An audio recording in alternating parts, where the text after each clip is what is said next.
Hey everyone, welcome back to the channel. Today, Mommy's asking me the questions. Don't forget to like and subscribe if you want more videos. Yeah, like this video, comment if you can. You can't comment on my channel.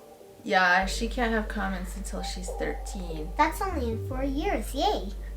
So, what very often happens is we will be doing devotions or having a conversation, and this girl says the most profound statements. Like, I have to run to my computer and write it down before I forget what it was.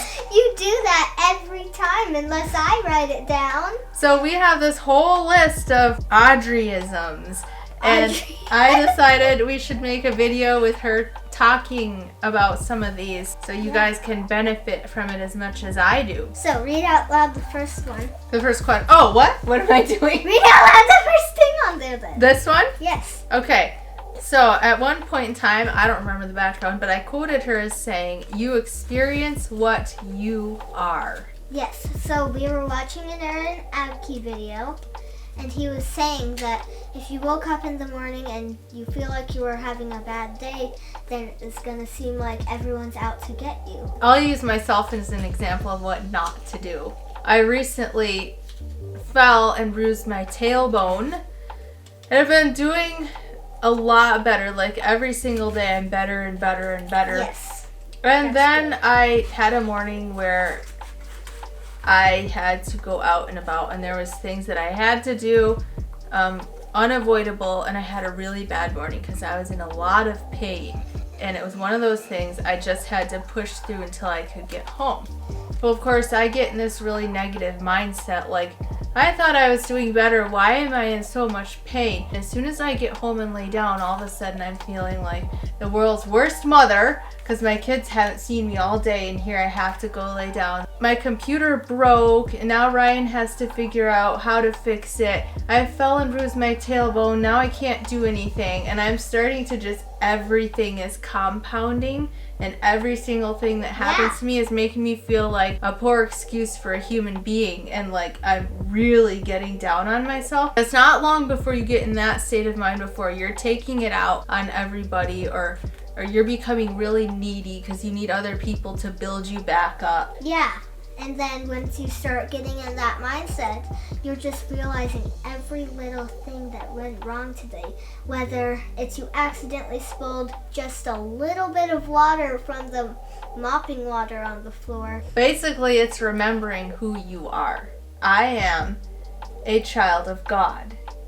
There's nothing that can happen to me that can devalue my worth, and I can learn to find peace and stay centered in these circumstances. And I can be okay. I can accept what happens to me with love and gratitude. Yeah. Learn the lessons I'm supposed to learn. And then when you start getting into a positive mindset, because I just said if you get into a bad mindset, you're going to start seeing every little thing, from spilling a cup of water on the floor from your mopping bucket, or to burning the toast by accident because you left it in too long. Mm-hmm. But if you start getting back into a positive mindset, you can start seeing the good things about your day, because instead of the mopping accident, you could see that your boss was really happy with you today because his house was clean, and that your kids liked the toast because the boys actually like their toast burned, so they put it in 3 times precisely. So basically you're saying you find something, like if you're not already in a negative frame of mind, there's gonna be something good about the situation that will jump out to you. And then even if you don't find good things about those, it could be something else, just by the cat coming up to lick you and you can pet her. Mm-hmm. And then you can just find something positive about that day to turn your emotions around. What were you actually gonna read? You didn't read it yet. One thing positive about today was me and Mommy decided that we would try to memorize A Course in Miracles. So there's 50 verses in this first section. We're doing 3 verses a day. On the last day we're doing 4, and it'll take us about 2 weeks if we can memorize 3 verses. And then if we can memorize this whole big book, we are going to have tacos and brownies and do something really fun. Yeah, but the audio recording is 9 hours, so that's going to be something. Yeah, and we both have to say it. 18 hours. Yeah, so say we split that up in half, that's going to be like 4 days for each of us to get through it. Okay, do you want to say what you've learned today? Yes. Now that you brought up this So, topic. Since Mommy has been listening to the audio recorded thing, I'm starting to actually memorize it already. Yeah, so she has a head start, Mm-hmm. and so I came up with a way for me to memorize it. So I have this notebook. It's really small. So I have the first 3 verses on here, except I didn't write them down. I made little pictures to emphasize words. Mm-hmm. I thought that was really creative. There is no order of difficulty in miracles. Not one is harder or bigger than another. They are all the same. All expressions of love are maximal. Miracles, as such, do not matter. The only thing that matters is their source, Which is far beyond evaluation. which is far beyond evaluation. Let's talk about what those 2 verses mean. There's no order of difficulty in miracles. All expressions of love are maximal. One isn't bigger or harder than the other. That means that it is not any harder to heal a whole hospital full of children. Then to just make someone stay by making them a picture. And it also means on the flip side that making someone's day by making them a picture is just as much an expression of love as healing a sick child. Yes. Love is the miracle. Every expression of love is a miracle. And miracles, and of course miracles, is the way that we relate and connect to our brothers and sisters. Revelation is the way that we relate and connect to God. And miracles are only necessary until we get to the point where we all have perfect revelation. We have to recognize our oneness with each other before we can fully understand what it is to be one with God. Because God is in our brother and sister. Yeah. And this is also what the Apostle Paul means when he says, right now we see through a mirror dimly. The miracles or the expressions of love are helping us to see more and more clearly, but then we will see face to face. And right now we need gifts like prophecy and healings to connect us to each other, but then only faith, hope, and love will remain, because love is all there is. Yeah. Just Love. like the fruits of the Spirit. Love is first, and then it's explaining what different types of love there are. Yes! Love, Everything else flows out of Joy, love. peace, patience, kindness, goodness, faithfulness, gentleness, self-control. Section 6, verse 5 and 6. Perfect love casts out fear. If fear exists, then there is not perfect love. Only perfect love exists. If there is fear, it produces a state that does not exist. Love is all there is. Anything that is not of love is an illusion, or it may be a tool to help us reach that state. Yeah. Okay. I'm going to read another quote here. I do remember the context on this one. We were doing the Remember I Am challenge with Aaron Apke, and he was talking about quieting your mind. Your mind is like YouTube. If you watch a few videos, YouTube starts recommending videos for you. Same with your mind. If you think a few thoughts, your mind starts recommending thoughts. And if you always think those thoughts, you can become addicted to thinking. So let's just say you got on there and your friend just posted a video that you wanted to watch. You watch that video and you really like it. Let's say it's about, give me a certain topic. Cats.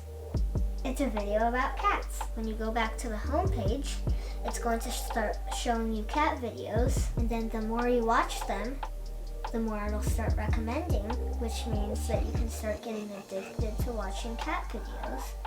And then you're never going to want to stop because you always see new videos.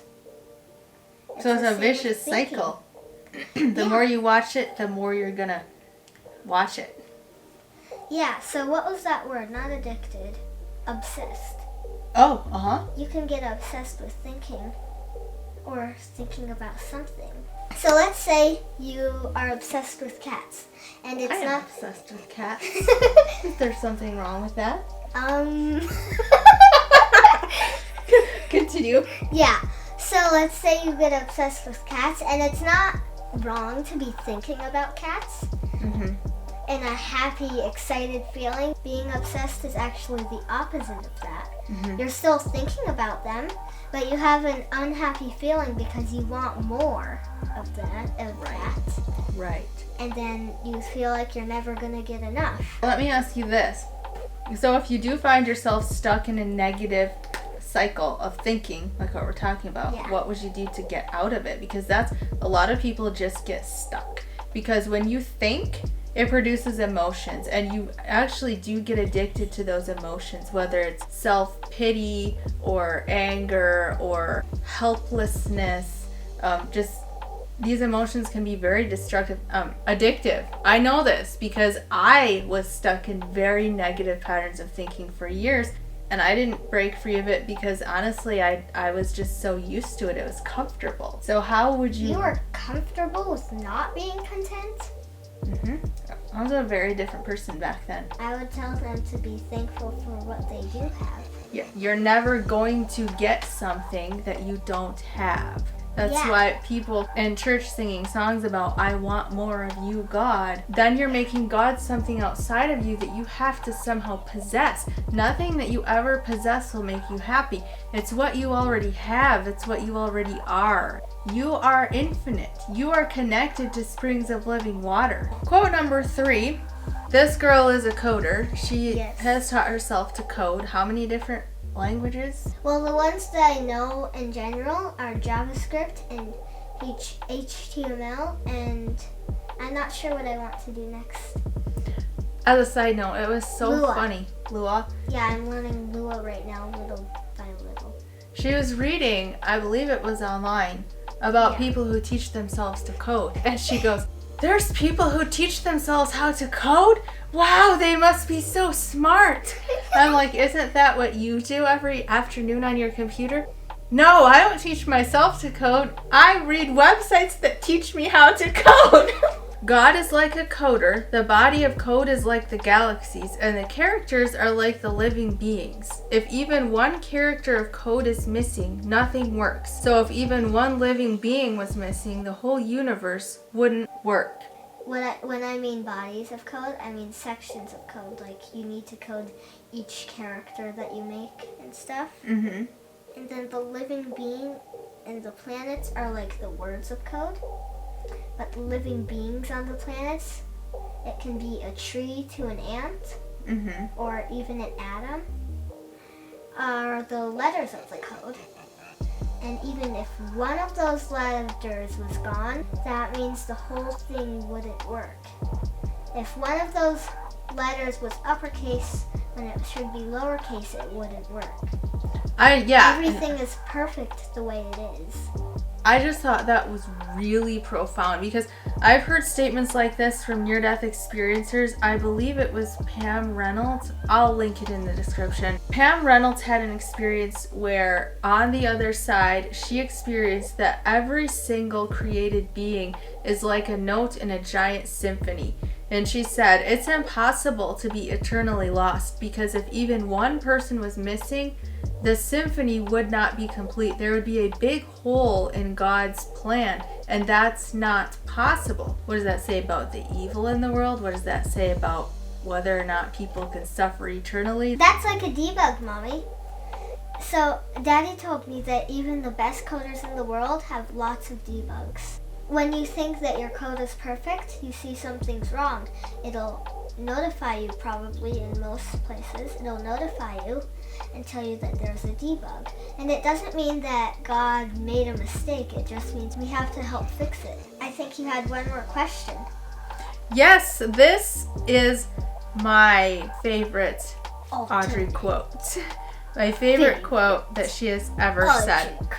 So we were reading a kid's book we have. It's called, is it Who is God or What is God? It's Who is God. If everybody realized that the people they're fighting against and the people they don't like are actually part of them, then everybody would realize the answer to the question, what is God? That's one thing that most people don't understand, that because isn't there like a war going on between two countries? And both of them are saying that they're fighting in the name of Jesus. Are you talking about when we read in history about the Christians and the Muslims fighting with each other? Yeah. The people there realize that they're fighting themselves. Mm-hmm. Then everything would be perfect. They wouldn't be fighting anymore. But the more they fight other people, the more they're actually hurting themselves. Yes. So you're saying if people would realize that those other people are them, then they would know the answer to the question, what is God? So the conflict in the Middle East between the Muslims and the Jews is over Jerusalem, which they both claim as the Holy Land. But what would happen if people realized, like what Jesus said to the woman at the well, that the day is coming when it won't matter if you worship in the temple or on the mountain, because God is worshipped through spirit. What if people realize that they are the temple, that the holy place is in their heart?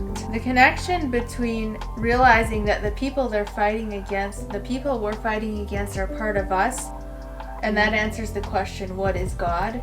Because we are the holy place. God is in our enemy's heart as much as he is in our heart. Well, we hope that you guys have enjoyed today's video. Like and subscribe if you want to see more videos. Be loved, be happy, be at peace. Thank you for watching.